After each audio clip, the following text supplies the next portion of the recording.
Bonjour, merci à tous d'être présents. Nous approchons de la fin. Aujourd'hui, je ferai une conférence sur le petit âge glaciaire. Et après, nous accueillerons notre invité extraordinaire, Ulf Bönken. Vous ne devez pas manquer ce séminaire. Mais tout d'abord, j'ai une très petite publicité.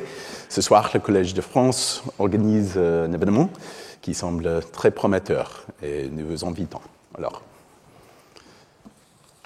c'est parti. Le 11 août 1671, vers 6 heures du soir, Jean-Dominique Cassini remarque quelque chose d'inhabituel à la surface du Soleil. Ce scientifique d'origine italienne est à l'Observatoire de Paris. C'est juste pas là, je pense. Il a vu quelque chose d'inattendu, quelque chose qui n'était pas là quelques jours auparavant. Deux taches sombres sur le Soleil. À l'aide d'un appareil de projection, il observe attentivement leur taille, leur forme et leur position. Il les observe à nouveau le lendemain, puis le surlendemain. À l'aide d'un télescope d'environ 5 mètres, il en dessine les formes et leur relief dans le détail. Ces ombres ont suscité l'intérêt de Cassini, d'autant plus qu'en 1671, les astronomes n'avaient presque jamais observé des taches solaires en l'espace de 20 ans. Ainsi, la nouvelle s'est répandue comme une traînée de poudre. Cassini fait part de ses observations à l'Académie des sciences, appelée à l'époque l'Académie royale des sciences. Quelques semaines plus tard, son rapport, accompagné de croquis, est également publié par la Royal Society de Londres, qui s'appelle toujours le Royal Society. C'est grâce à Cassini et à d'autres astronomes du XVIIe siècle que nous disposons d'archives de la variation des taches solaires à partir de cette époque.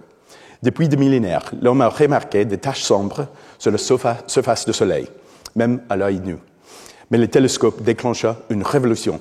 L'esprit scientifique de l'époque est caractérisé par l'empirisme, c'est-à-dire la conviction que le réel se mesure par l'observation et l'expérience et n'est pas déterminé par le dogme et l'autorité. Et il a encouragé les observations méticuleuses de Cassini. En fin de compte, l'empirisme allait changer le monde. Ce que les pionniers de l'astronomie de l'époque ne savaient pas, c'est qu'ils traversaient un moment inhabituel dans la vie du Soleil, une période anormale dans l'histoire récente de notre étoile voisine. Les observations de Cassini en 1671 arrivent au beau milieu de ce que nous appelons le minimum de Maunder. Le minimum de Maunder était une période de faible activité de taches solaires et de rayonnement solaire réduit. Comme je l'ai évoqué lors de ma conférence inaugurale, l'ironie du sort fait que cette période coïncide précisément avec le règne de Louis XIV, le roi Soleil. Le minimum de Maunder se situe au cœur du petit âge glaciaire, la phase la plus intense de l'histoire climatique de l'Holocène. Le thème de cette conférence est donc le petit âge glaciaire et la transition au monde moderne. Toutes les études sur l'histoire du climat et de la société n'ont pas d'autre choix que de s'atteler à cette période redoutable. Il s'agit d'une phase déterminante pour connaître l'histoire du climat. Les reconstructions climatiques de cette période sont remarquablement riches, étayées par une abondance de données indirectes ou proxy, ainsi que pour la première fois par des observations instrumentales. Cette phase du passé récent de la Terre représente un tournant dans l'histoire de l'Holocène. En un mot, le petit âge glaciaire a été dur. Il a frappé les sociétés du monde entier. Toutefois, les siècles du petit âge glaciaire, en particulier sa période la plus intense, le long XVIIe siècle, ont également constitué une charnière dans l'histoire universelle. Le monde moderne est né au beau milieu des défis posés par les terribles conditions climatiques de l'époque. Le passage à la modernité est la plus grande révolution de l'histoire de l'espèce humaine. Avant cette transition, les populations étaient en moyenne pauvres, voire très pauvres. Toutes les sociétés dépendaient de sources d'énergie naturelles, c'est-à-dire les cultures dépendaient de la lumière du soleil et on procédait à brûler la biomasse vivante. La vie était courte et incertaine.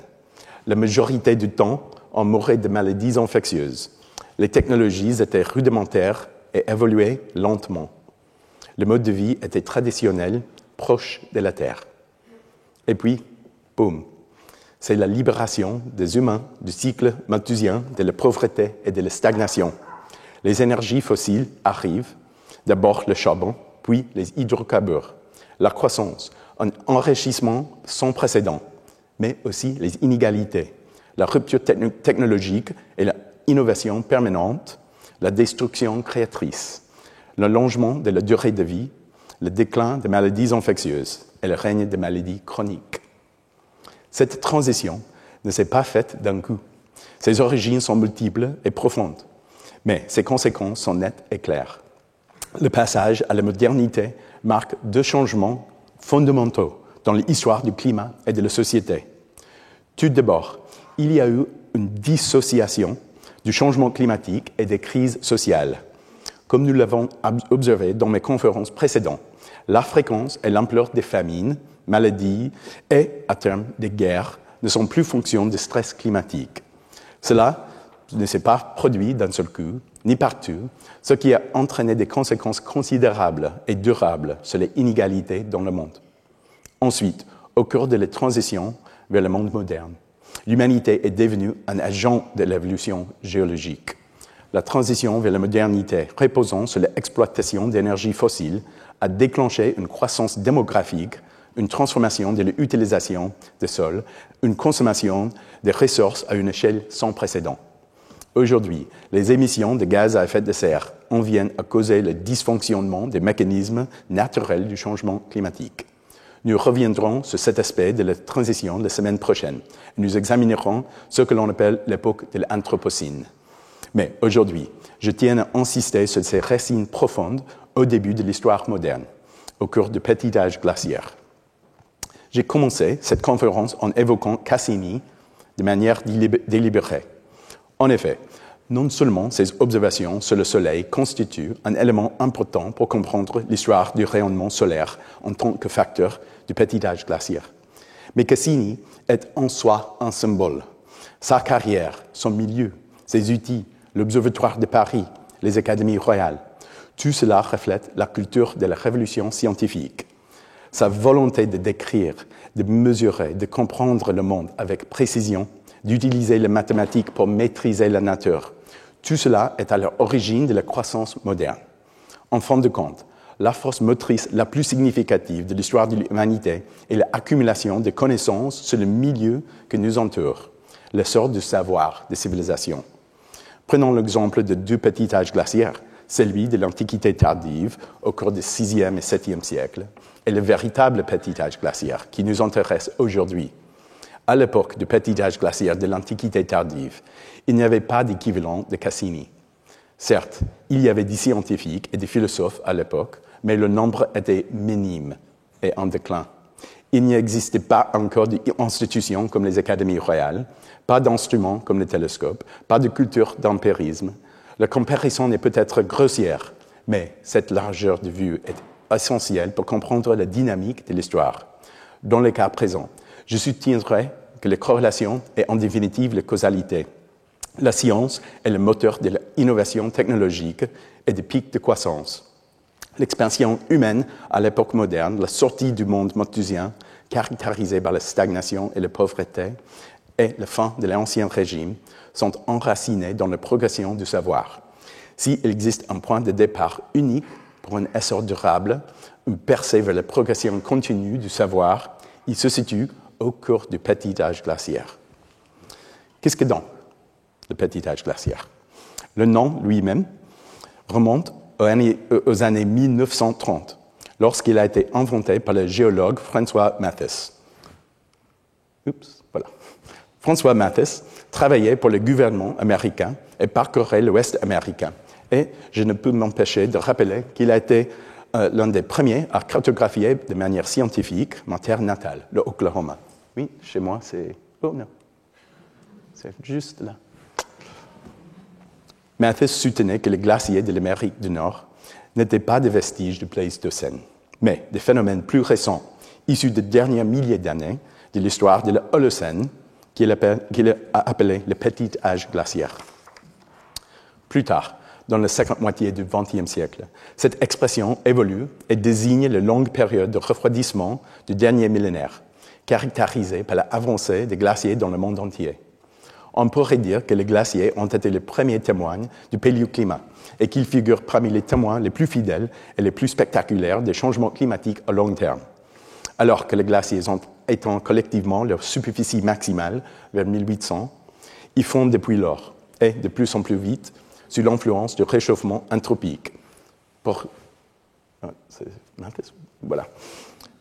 une image saisissante de notre action sur l'évolution du glacier, jetez un coup d'œil à ces deux photos prises au même endroit du glacier inférieur de Grindelwald en Suisse. C'est extraordinaire. Glace, c'est parti. Comme pour d'autres phases informelles de l'histoire de l'Holocène, telles que l'optimum climatique romain, la littérature scientifique n'est pas unanime sur la datation exacte du petit âge glaciaire. Certains avancent que le petit âge glaciaire a commencé de 1200 et d'autres pas avant 1600. Pour sa fin, on propose 1700, 1800, 1850. Certains ont même considéré que quelques années glaciales dans les années 1950 et 1960 constituaient ces derniers soubresauts, ce qui est plutôt cocasse. Et bien que je ne souhaite vieillir personne, cela signifierait que certains d'entre vous seraient nés à la fin du petit âge glaciaire. L'absence de consensus est révélatrice sur la complexité du petit âge glaciaire en tant que phase de l'histoire du climat. Le petit âge glaciaire a commencé plus tôt et a été plus sévère dans l'hémisphère nord que dans l'hémisphère sud, ces derniers étant protégés par les grands océans qui modèrent les changements climatiques. Le petit âge glaciaire s'est caractérisé principalement par des hivers longs et froids, tandis que la projection de sulfate dans la stratosphère par l'action volcanique a pu provoquer des étés anormalement frais de façon temporaire. Le petit âge glaciaire n'a pas été une période de froid ininterrompue. Il y a eu des oscillations annuelles, décennales, voire centennales, dans les tendances générales au refroidissement des températures. Et bien sûr, l'hydroclimat a souvent été un élément majeur, en particulier pour les civilisations au climat tropical ou subtropical. En effet, celles-ci dépendent de pluie, de la mousson, et je trouve intéressant l'argument de l'historien John Brooke, selon lequel le petit âge glaciaire s'est déroulé en deux phases. Une première qui chevauche la fin du Moyen-Âge et l'aube de la Renaissance, puis une deuxième qui s'étend des années 1580 jusqu'à 1700 environ.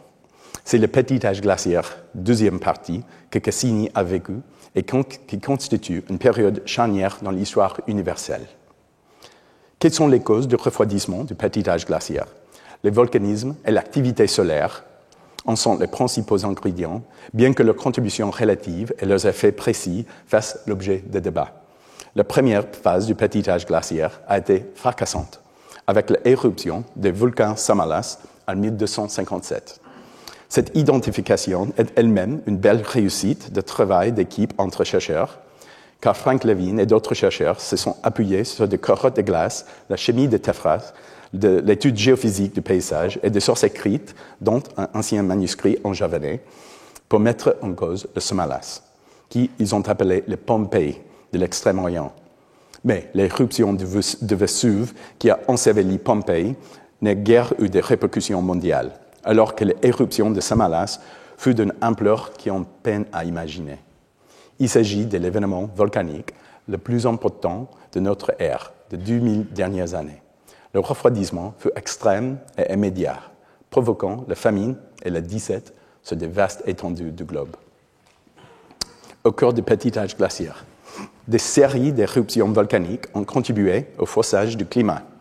Deux énormes éruptions dans les années 1450 ont déclenché un refroidissement immédiat. L'éruption de 1458, on ne sait pas avec certitude où est-elle produite, est la plus importante après celle de Samalas au cours des deux derniers millénaires. De nombreux documents écrits témoignent des conditions météorologiques extrêmes de la décennie suivante. Cependant, une relative tranquillité s'installe ensuite pendant plus d'un siècle. Il s'agit du hiatus entre la première et la deuxième phase du petit âge glaciaire. Puis, en 1586, l'éruption du volcan Billy Mitchell en Papouasie-Nouvelle-Guinée vient rompre le cône. C'est la première d'une série d'éruptions qui ont contribué à faire entrer le petit âge glaciaire dans sa phase la plus sévère. Le XVIIe siècle a connu une activité volcanique intense, avec de nombreuses éruptions dans les années 1630, 1640 et 1690. Le XVIIIe siècle est à nouveau calme sur le plan volcanique. En d'autres termes, le siècle des Lumières a été une époque où les volcans laissaient briller le soleil. Une nouvelle série d'éruptions au début du XIXe siècle met un point d'exclamation à la fin du petit âge glaciaire. Le plus important a été l'éruption de Tambora en 1815. Il s'agit de l'éruption la plus importante du siècle dernier. Il est possible de connaître ses effets planétaires à un niveau de détail sans précédent. L'année 1816 a été une année sans été, et bien qu'il n'ait pas compris la cause volcanique du refroidissement, tous les peuples ont pris acte de ses conséquences. Elle inspira le romantique anglais Lord Byron, qui écrivit son poème sans doute le plus sombre, intitulé Darkness, les ténèbres. Voici le premier vers. I had a dream, which was not all a dream. The bright sun was extinguished, and the stars did wander darkling in the eternal space. Rayless and pathless, and the icy earth swung blind and blackening in the moonless air. C'est pas mal, la poésie anglaise. Hein? Voilà pour les volcans. Il se peut que le déclin de l'activité solaire ait également joué un rôle important, peut-être le principal, dans le déclenchement du petit âge glaciaire. Les astronomes du XVIIe siècle, comme Cassini, ont laissé un enregistrement plus ou moins continu de taches solaires. Une tache solaire est tout simplement une tache sombre à la surface du Soleil. Je dois laisser à mes collègues astrophysiciens le soin d'expliquer en détail le processus des dynamos solaires. Mais la tache solaire est essentiellement causée par un champ magnétique extrême qui inhibe la convection. Les taches solaires correspondent à un rayonnement solaire plus élevé. Grosso modo, plus il y a de taches, plus il y a d'énergie. Par ailleurs, le nombre de taches solaires visibles à la surface fluctue. La manifestation la plus connue est le cycle d'11 ans des taches solaires, une oscillation prononcée et régulière du nombre de taches solaires avec une périodicité de 11 ans. Toutefois, le nombre de taches solaires a également varié de manière irrégulière sur des périodes plus longues. Au XIXe siècle, des astronomes comme Edward Wolf, Gustav Sporer et Edward Maunder ont réalisé la première reconstruction au long terme de l'activité des taches solaires et ont remarqué une très forte réduction de leur nombre au cours de ce que nous appelons aujourd'hui le petit âge glaciaire. Mais ce n'est qu'en 1976 que l'astronome américain John Eddy a publié un article dans le revue Science qui attire l'attention sur cette variabilité à long terme. Entre-temps, des reconstructions de l'activité solaire par approximation sont venues compléter les observations humaines, nous permettant de remonter plus loin dans le passé. Si l'on admet que le petit âge glaciaire s'étend de 1250 à 1850, il comprend 4 périodes de très faible activité solaire, appelées grand minima solaires. Le minimum de Wolf, de 1280 à 1350, a probablement déclenché les conditions climatiques qui ont marqué le début du petit âge glaciaire et la crise qui a conduit à la peste noire. Le minimum de Sporer a été une phase prolongée de faible activité solaire depuis le milieu du XVe siècle jusqu'au milieu du XVIe siècle. Le minimum de Maunder, le plus sévère de tous, coïncide lui aussi parfaitement avec le règne de Louis XIV. Puis, au XVIIIe siècle, l'activité solaire est à nouveau élevée. Ainsi, au siècle de lumière, le soleil brillait et les volcans laissaient le ciel dégagé. Enfin, au début du XIXe siècle, il y a eu un bref et 4e minimum, connu sous le nom de minimum de Dalton. Le petit âge glaciaire a été provoqué par l'association des effets de ces deux mécanismes de forçage gigantesques, ainsi que par leur interaction avec le système terrestre. Je me dois de rester concis, mais il convient de souligner que le changement climatique de jadis n'est pas uniquement le fait d'un soleil qui chancelait et de volcans qui fulminaient.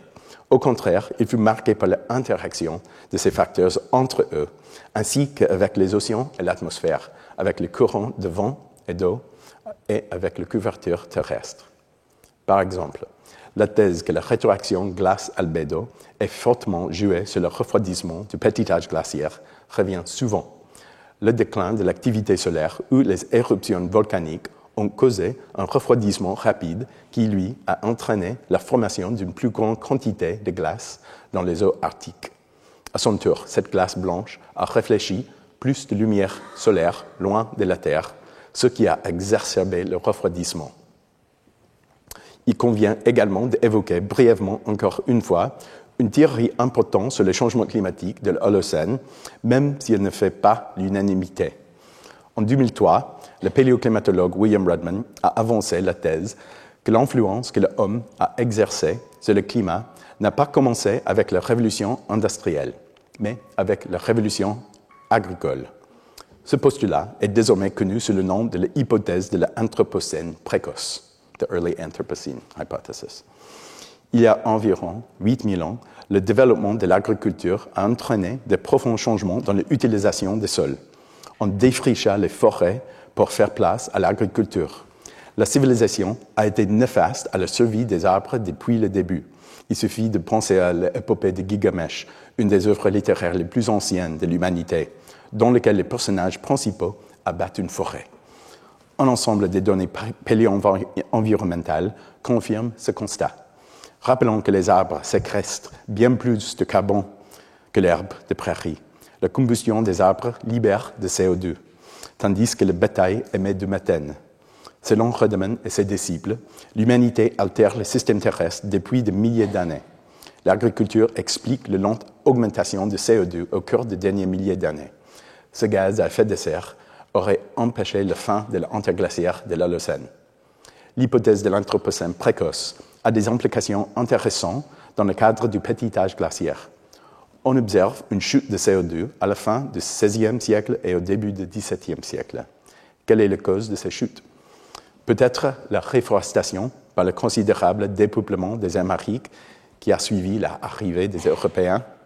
La traversée de l'Atlantique a réuni l'Ancien et le Nouveau Monde. Cet échange a eu un effet dévastateur sur les habitants des Amériques.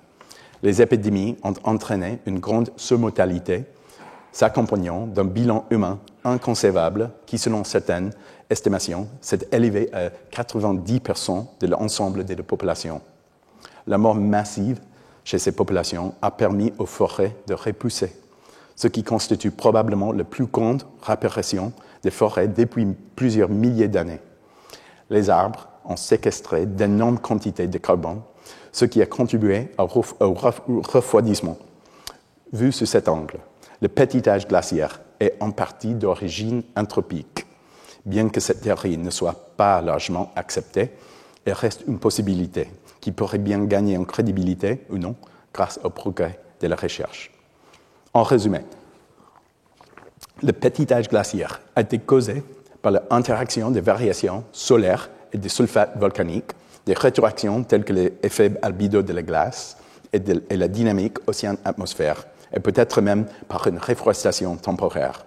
Les résultats sont sans équivoque. Contrairement à l'étude du climat du premier millénaire, l'étude du petit âge glaciaire est étayée par un très grand nombre de proxys climatiques qui représentent une véritable mine d'or. Les archives naturelles, telles que les cernes des arbres et les carottes marines, qui couvrent les derniers millénaires, sont beaucoup plus nombreuses. De plus, à partir du milieu du XVIIe siècle, après l'invention du thermomètre, on dispose de premiers relevés instrumentaux. Par exemple, c'est un contemporain de Cassini, le scientifique Ismaël Bolyai, qui a enregistré la première série de températures pour Paris pendant l'année 1658. À ces premières observations instrumentales viennent s'ajouter un grand nombre de témoignages importants sur le météo et le climat au début de l'ère moderne. La climatologie historique, dont Laura Ladurie et Christian Pfister ont été les pionniers, consiste à utiliser des sources humaines comme preuve directe et indirecte de la variabilité du changement climatique. La climatologie historique a beaucoup contribué à l'étude du petit âge glaciaire. Pfister a ouvert la voie à l'exploitation systématique des observations météorologiques réalisées par l'homme et à leur traduction en une série chronologique cohérente. Cette méthode est importante notamment parce que la majorité des indicateurs climatiques naturels tendent à privilégier la saison chaude. Les arbres poussent du printemps à l'automne, par exemple, et restent muets sur le climat hivernal. Mais les témoignages humains peuvent combler cette lacune. Je souhaite résumer certaines des recherches remarquables effectuées par les dernières générations d'historiens sur les effets du petit âge glaciaire sur les sociétés du monde entier. Leurs travaux nous permettent de mettre en exergue l'importance du changement climatique sur les sociétés complexes et de souligner qu'il y a eu des effets différents en fonction des sociétés. Je voudrais également faire valoir que malgré cette hétérogénéité, nous pouvons identifier certaines tendances clés.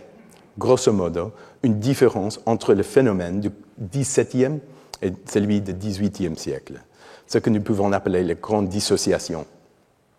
Nous avons déjà évoqué cette idée dans chacune de nos 3 conférences thématiques, d'abord dans le contexte de la famine, puis dans celui des pandémies, et enfin dans celui de conflits armés. Pendant le petit âge glaciaire, le changement climatique a été l'une des premières causes des catastrophes. Les grandes famines de l'histoire européenne, des 17 entraînant une mort massive, ont été déclenchées par un changement climatique brutal. Ce fut également le cas des grandes famines de l'histoire de la Chine, bien que les chronologies soient légèrement différentes. En revanche, on constate une réelle rupture, une dissociation notable en Europe occidentale de 1700. Comme nous l'avons vu, les terribles souffrances des années 1690 en France ont marqué la fin d'une époque. Il y a eu de graves pénuries par la suite, bien sûr, mais plus jamais de morts massives, comme jadis. Nous avons observé une tendance semblable dans l'histoire du climat et des maladies pandémiques. Il y a eu un lien étroit entre le changement climatique et la mortalité catastrophique tout au long du petit âge glaciaire. Le stress climatique pouvait déclencher ou amplifier des épidémies. Lors des grandes épidémies de peste bubonique, par exemple, le climat a pu jouer un double rôle. D'une part, il a influé sur les écosystèmes où la bactérie de la peste a pu se déplacer des autres rongeurs sauvages vers le milieu humain. Et d'autre part, le climat a affaibli les populations par la disette, les rendant plus vulnérables aux infections et leurs conséquences graves sur la santé. Mais, au XVIIIe siècle, ce lien s'est à nouveau affaibli. Les sociétés d'Europe occidentale entrent dans la première phase de la transition épidémiologique, en général caractérisée par le déclin de la mortalité causée par des crises. Et enfin, la guerre. Le cas des conflits est le plus complexe, car la violence collective fait intervenir de nombreux facteurs humains.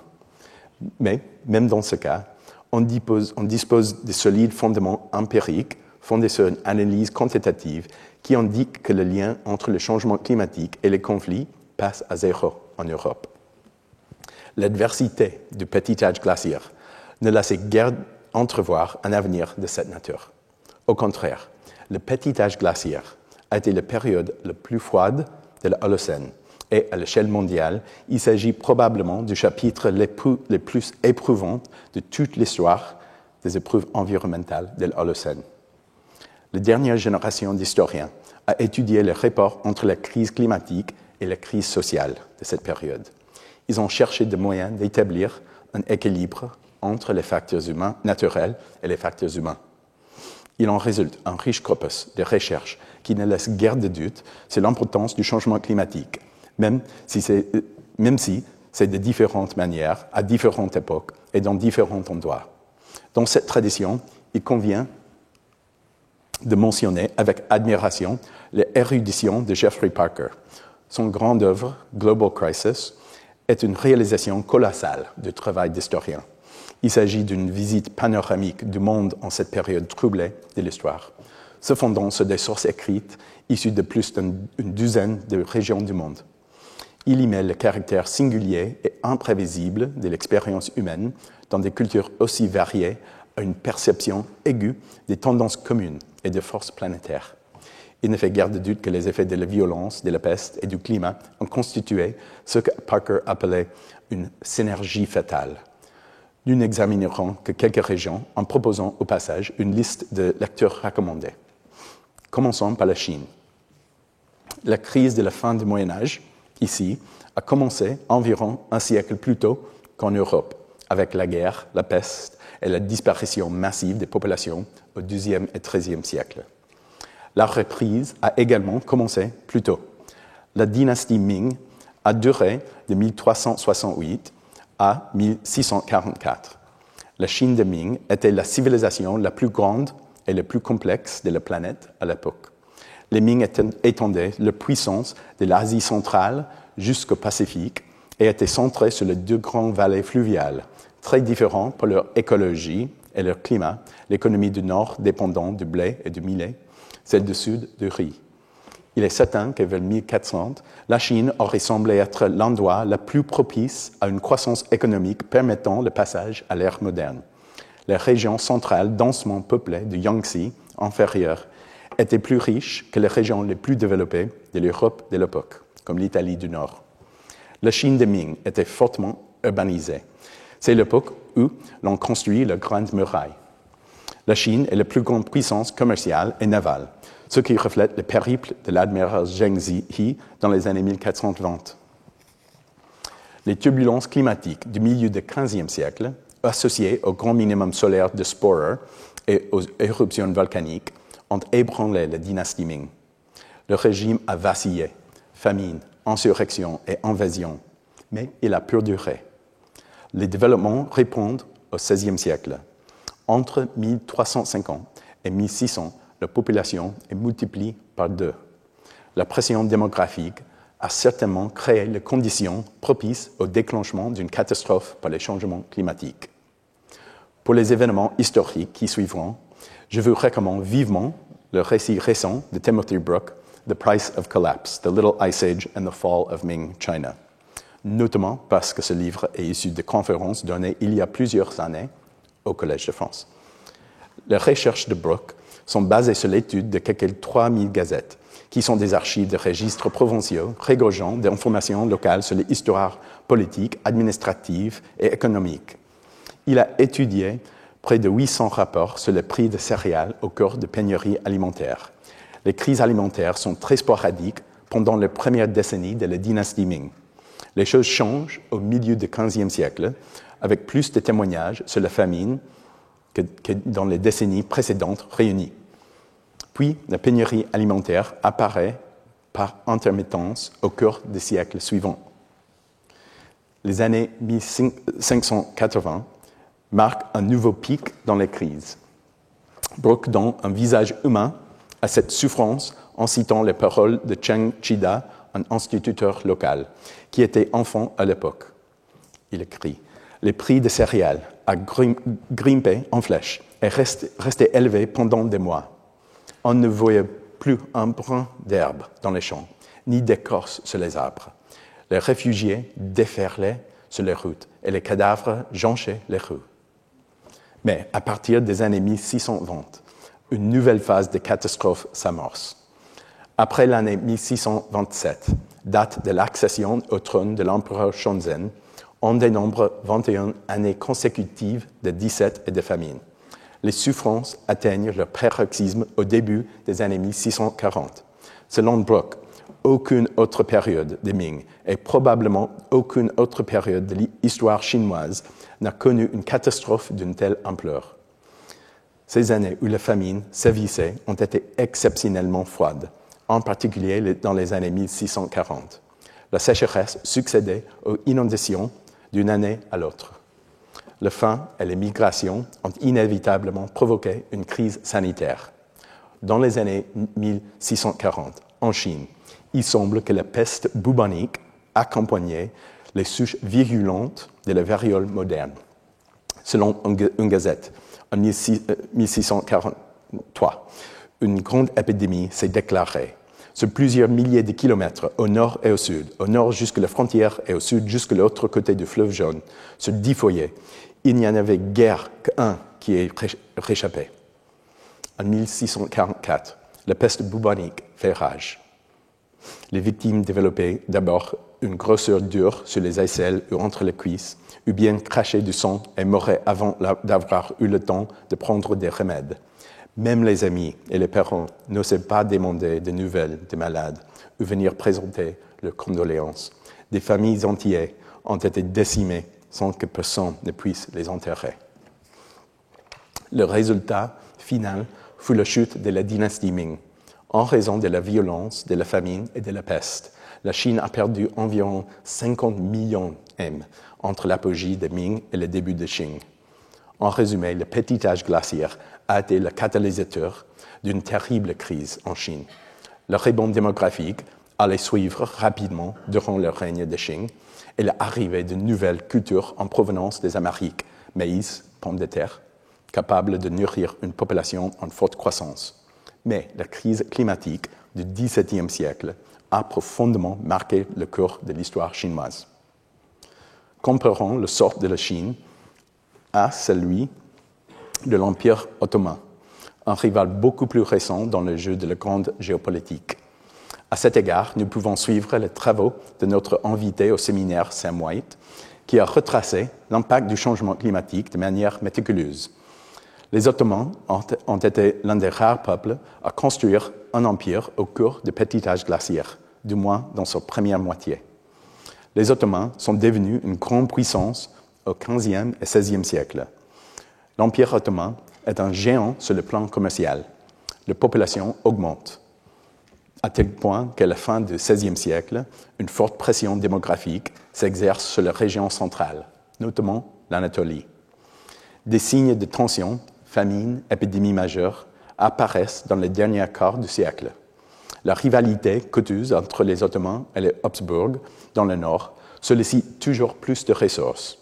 Puis, dans les années 1590, alors que le petit âge glaciaire battait son plein, la famine due au climat a déclenché des révoltes et des guerres. La pire sécheresse du dernier demi-millénaire se produit en 1590.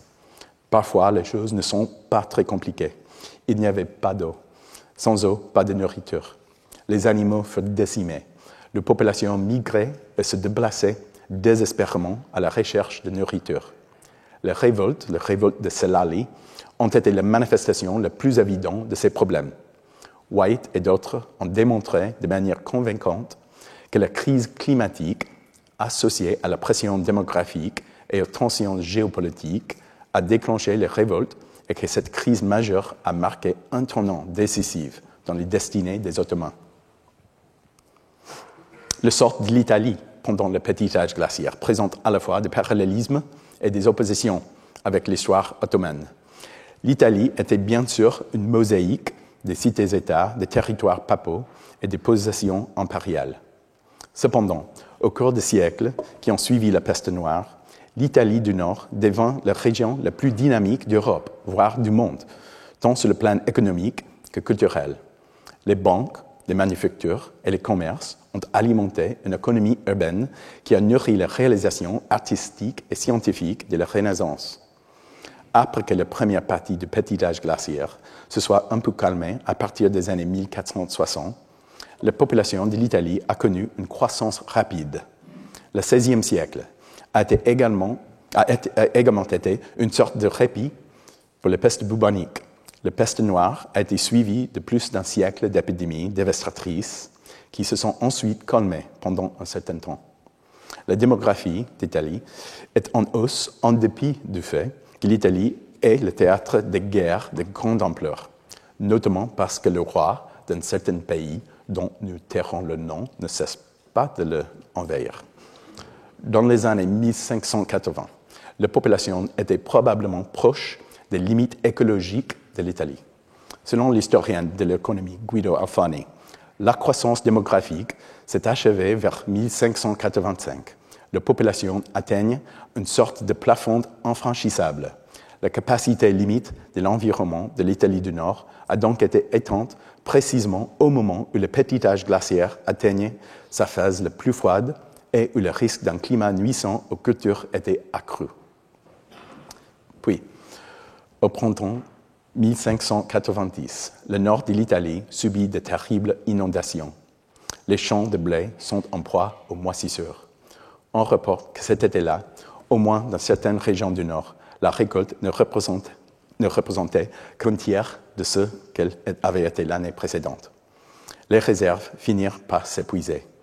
Malheureusement, les 12 années suivantes furent également marquées par des bouleversements climatiques extrêmes. Ainsi, la série de mauvaises récoltes se poursuivit jusqu'en 1593. Alfani parle de cette période comme la pire famine qui ait connu l'Italie du Nord au cours de la période médiévale tardive ou moderne précoce. Les pires conséquences se produisirent dans les basses terres du Nord, la vallée du Pô, le grenier à blé de l'Italie. La malheur conduisit à la violence et à la révolte. La mortalité est difficile à estimer, mais on sait qu'elle a été très élevée. Dans l'ensemble, cette crise a également favorisé une évolution sur le plan institutionnel, en particulier en matière de protection sociale, qui a coïncidé avec la nouvelle législation sur les pauvres en Angleterre, évoquée dans ma conférence sur la famine, et qui a permis à l'Italie du Nord d'être mieux préparée aux épreuves à venir. Malheureusement, il n'a fallu qu'une génération pour que le nord de l'Italie en frappé par une crise encore plus grave. Cette fois, c'était la peste dans le rôle principal. De 1629 à 1631, la peste bubonique fait rage. Si vous connaissez la littérature italienne, vous reconnaîtrez rapidement qu'il s'agit de la peste de Manzoni, le toile de fond inoubliable de son roman Les Fiancés. Manzoni connaissait bien son sujet. L'épidémie a été dévastatrice. On ne sait toujours pas très bien pourquoi. L'Italie était le théâtre périphérique de la guerre des 30 ans. Le stress climatique avait affaibli la population. Comme toujours, il y a probablement une histoire cachée de rongeurs quelque part, ces hôtes et vecteurs de la peste qui pullulent pendant la guerre et les 17. Mais les administrations civiles et les institutions sanitaires publiques d'Italie figuraient parmi les plus avancées de toute l'Europe. Malgré cela, cette épidémie a été la plus grave depuis la peste noire. Elle s'est répandue dans les villes et les campagnes, avec de graves conséquences démographiques. À Milan, la population fut décimée. Cet épisode souligne l'importance de considérer la peste noire comme le début de la deuxième pandémie de peste, une période de plusieurs siècles, au cours de laquelle la peste bubonique est restée la maladie la plus explosive. Alfani s'est efforcé de démontrer de manière convaincante que ce choc démographique a porté atteinte durablement à la place qui occupait l'Italie à l'avant-garde du développement économique en Europe. Cela a joué un rôle important dans le phénomène de la petite divergence, l'accélération de la croissance dans le nord-ouest de l'Europe. Au cours du XVIIe siècle, le centre du dynamisme s'est déplacé de la Méditerranée vers le nord de l'Europe, notamment vers l'Angleterre et le Platte-Pays. Sans exagérer, on peut voir que notre ami Cassini incarne cette évolution historique, car il a commencé sa carrière dans le nord de l'Italie et l'a terminé à Paris. Les parallèles entre la Chine de la fin de Ming, l'Empire ottoman et l'Italie du Nord sont frappants. Pour un contraste utile, je choisis d'évoquer l'exemple de Platte-Pays. L'histoire des habitants de cette région au cours du petit âge glaciaire est radicalement différente. Dagomar de Groot nous en donne la preuve dans ses ouvrages, dont le Frigid Golden Age de 2018, qui constitue un grand classique de l'histoire du climat et de la société. Paradoxalement, ce sont les peintures des maîtres hollandais qui nous livrent les images indélibles d'une Europe étrangement froide. Mais l'histoire que racontent ces peintures est plus complexe qu'il n'y paraît, car elle reflète la persévérance, l'ingéniosité et la solidarité, plutôt que la résignation et la souffrance. Grâce à l'écologie unique de Basse-Terre et leur culture maritime, les habitants de Platte-Pays ont eu la chance de bénéficier de certains avantages lorsque la Terre s'est refroidie. Leur sécurité alimentaire dépendait depuis longtemps des céréales de la Baltique, et cette dépendance s'est avérée une chance. Même les régimes atmosphériques dominants associés au petit âge glaciaire ont favorisé les marins de Platte-Pays dans les commerces et la guerre. Mais ce n'est pas tant la chance qui a joué, c'est que les Platte-Pays ont souffert de leur sort. Les innovations technologiques ont permis aux Platte-Pays de prospérer dans des conditions difficiles. Ceci dit, l'adaptation et l'esprit de solidarité de la société de Platte Pays étaient tout aussi importants, alors qu'une grande partie de l'Europe et des Amériques coloniales se lançaient dans la chasse aux sorcières en période de troubles. Le Platte Pays, fortement urbanisé, ont cessé de chercher de boucs émissaires en cas de difficulté à partir des années 1590. Au début du XVIIe siècle, la population de Platte Pays était sans doute la plus alphabétisée dans la planète. Ainsi, une société précoce a vu le jour, ce que l'on appelait la première économie moderne. L'un des signes de la maturité de la société est l'absence de crises graves. Il est possible qu'elle ait échappé l'ancien cycle de famine dès les années 1550. 1550, ouais. Il serait aisé de compléter ce tableau avec d'autres cas de crise et quelques cas de réussite, comme le Platte Pays, par exemple l'Angleterre et le Japon. Le petit âge glaciaire a eu des effets véritablement mondiaux qui se sont étendus des colonies d'Amérique du Nord à l'Afrique subsaharienne et à l'Asie du Sud. Ce qui m'y frappe, en tant qu'historien spécialisé dans le petit âge glaciaire de l'Antiquité tardive, ce sont à la fois les ressemblances et les différences entre ces périodes. Les nombreuses dynamiques relatives à l'interaction entre le climat et la société semblent très proches. Il y a érosion de la résilience, ce qui conduit à la catastrophe. Le climat exerce une pression simultanée sur les systèmes politiques, fiscaux et sanitaires, aggravant les risques jusqu'à l'effondrement. Sans compter que le climat a une fâcheuse tendance à déclencher des dysfonctionnements contagieux, qu'il s'agisse de la guerre ou de la peste. En revanche, les différences sont encore plus frappantes. Le petit âge glaciaire de l'Antiquité tardive, à la fin de l'Empire romain, a mis à mal de nombreuses sociétés et a profité à certaines d'entre elles. Mais il n'y a eu nulle part, à la suite de cette période de croissance soutenue, de progrès décisifs qui auraient permis d'échapper au piège malthusien. En fait, c'est le contraire qui s'est produit, c'est-à-dire une période de recul. La désignation « l'âge des ténèbres » n'est plus en vogue, mais en Europe et en Asie occidentale, le 7e siècle a été un désert en matière d'alphabétisation, de découvertes scientifiques et même de préservation des connaissances qui avaient été acquises dans le passé. Le XVIIe siècle est bien différent. Les historiens et les économistes ont débattu sans fin du pourquoi et du quand la transition vers la modernité. Pourquoi certaines sociétés ont-elles réussi à atteindre une croissance économique continue? Pourquoi cela s'est produit en premier en Europe occidentale, entraînant ce que l'on appelle la grande divergence? Au XVe siècle, on aurait certainement pu s'étendre à ce que la Chine devient le pays de la transition moderne. Mais c'est finalement le nord-ouest de l'Europe qui a été le théâtre de cette transition. Mais pourquoi? Permettez-moi de partager quelques observations finales sur ce thème que nous reprendrons la semaine prochaine. Le premier volet, la cause. J'ai joué carte sur table au début de ma conférence, mais la principale cause de l'essor de l'humanité sur le long terme est la croissance du savoir sur le monde naturel et la traduction de ces connaissances en technologies de production. Pendant des millénaires, l'expansion de l'humanité a été lente et parfois sujette à des revers catastrophiques. La raison en est que le progrès scientifique et l'innovation technologique ont été lents, discontinus et fragmentés. La croissance est bien sûr le résultat de différents facteurs et il existe de nombreux facteurs immédiats qui déterminent quand et où la croissance se produit, la culture, les institutions, la géographie. Mais la croissance en tant que telle est le résultat de la connaissance et de l'innovation. À cet égard, le XVIIe siècle est un réel tournant à plusieurs égards, et en particulier la période qui suit 1650. Tout d'abord, l'essor d'un nouveau type de science. La nouvelle science, incarnée par Francis Bacon, René Descartes, est empiriste. Elle rejette l'autorité et les dogmes au profit de l'observation et de l'expérimentation. Elle était également mathématique, attachée à la précision, aux mesures, à la quantification et aux modèles. Cassini en est bien sûr une figure de cette évolution.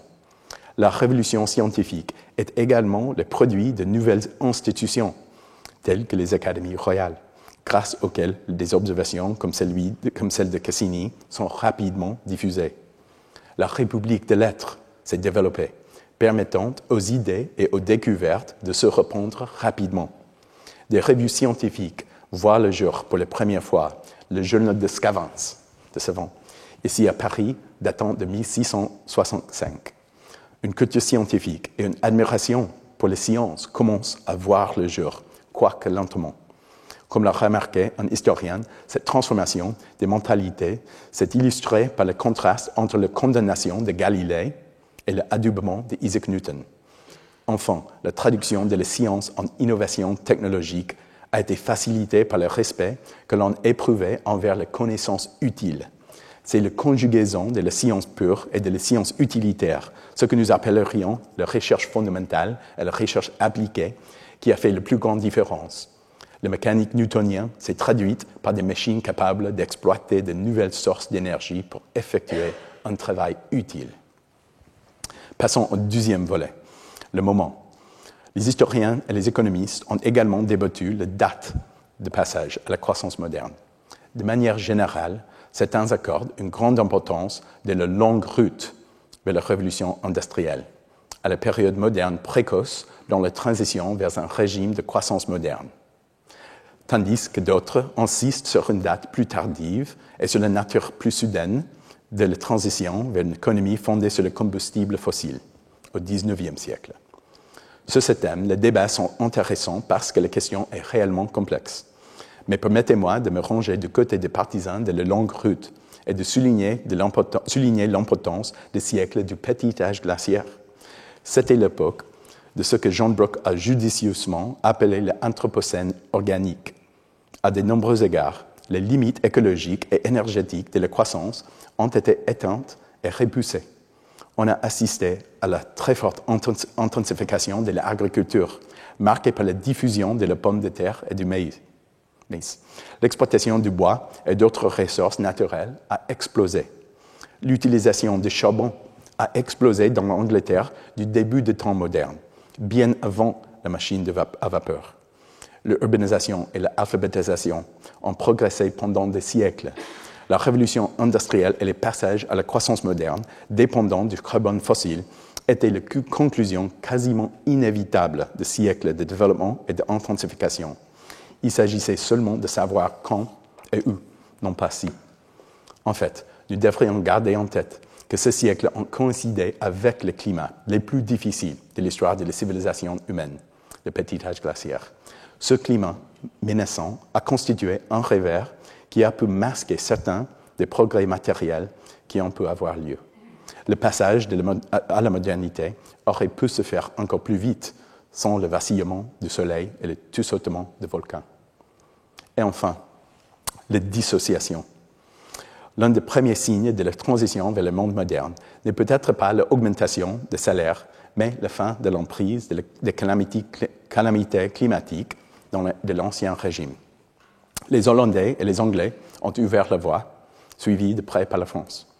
La famine fait désormais partie du passé. Il y a encore des pénuries alimentaires, mais pas d'épisodes de mort massive en raison de la disette dans ces sociétés. Malheureusement, les guerres se poursuivent, mais le lien avec le climat s'estompe. Quant aux maladies, elles perdent lentement, très lentement, le lien avec le changement climatique dans les sociétés développées, alors même que l'ampleur des plus grands épisodes de mortalité diminue. J'ai expliqué en détail l'importance de ces processus qui commencent à partir de la fin du XVIIe siècle, sous l'imposition de la science empirique et de la santé publique. Des États plus forts, des programmes politiques plus efficaces, la diffusion des connaissances, le rejet des dogmes au profit de l'expérimentation, tout cela a permis de réduire l'incidence de la mortalité sévère, d'abord dans le cas de la peste, puis pour d'autres maladies. Cela s'est produit alors même que le réservoir de maladies posait davantage de problèmes avec l'apparition d'agents pathogènes virulents comme la variole, le typhus et bientôt le choléra. Un autre résultat de ces processus a été l'écart en termes de richesse et de pouvoir entre les États européens et le reste du monde, qui a été confronté aux défis d'empires européens lourdement armés et aux turbulences d'une planète plus instable. J'ai évoqué l'exemple du choléra en passant, et permettez-moi de conclure avec lui. En 1815, le volcan Tambora est entré en éruption. La planète s'est refroidie subitement. C'est la plus grande éruption de l'histoire récente. C'était le dernier spasme du petit âge glaciaire, du moins à certains égards. De mauvaises récoltes s'ensuivirent dans le monde entier. Mais l'Europe évita la famine qui avait frappé l'Ancien Régime. Immédiatement après, le choléra est apparu, un nouvel agent pathogène, une bactérie qui provoque une maladie gastro-entérique, très contagieuse, et se propage par l'eau contaminée par de matière fécale. Elle provoque une maladie effroyable qui peut tuer avec une rapidité inégalée. La terreur qu'elle a suscitée en Europe est bien documentée. Mais en fait, l'Europe a été épargnée par les effets les plus dévastateurs des pandémies de choléra. L'agent pathogène est né dans le delta du Gange et s'est propagé à partir de la ville de Calcutta, sous contrôle britannique. Tous les ingrédients étaient réunis pour une catastrophe telle que celle qui a marqué le petit âge glaciaire. Mais en fait, l'impact mondial inégal de ce nouveau fléau montre à quel point le monde avait changé. En Grande-Bretagne, entre la première épidémie de choléra et la fin de la Seconde Guerre mondiale, le choléra a tué quelques 130 000 personnes. En Inde, au cours de la même période, la maladie a importé environ 38 millions d'âmes. Lorsque le Tambora est entré en éruption, l'Europe traversait encore les dernières périodes du petit âge glaciaire. Mais elle ne ressemblait guère à l'Europe à ses débuts. L'Anthropocène organique avait été transformateur. Mais le deuxième grand changement, l'ascension de l'humanité au rang de force géologique, ne faisait que commencer. L'Anthropocène organique a cédé la place à l'Anthropocène minéral, dont l'issue est encore incertaine. À suivre. Merci.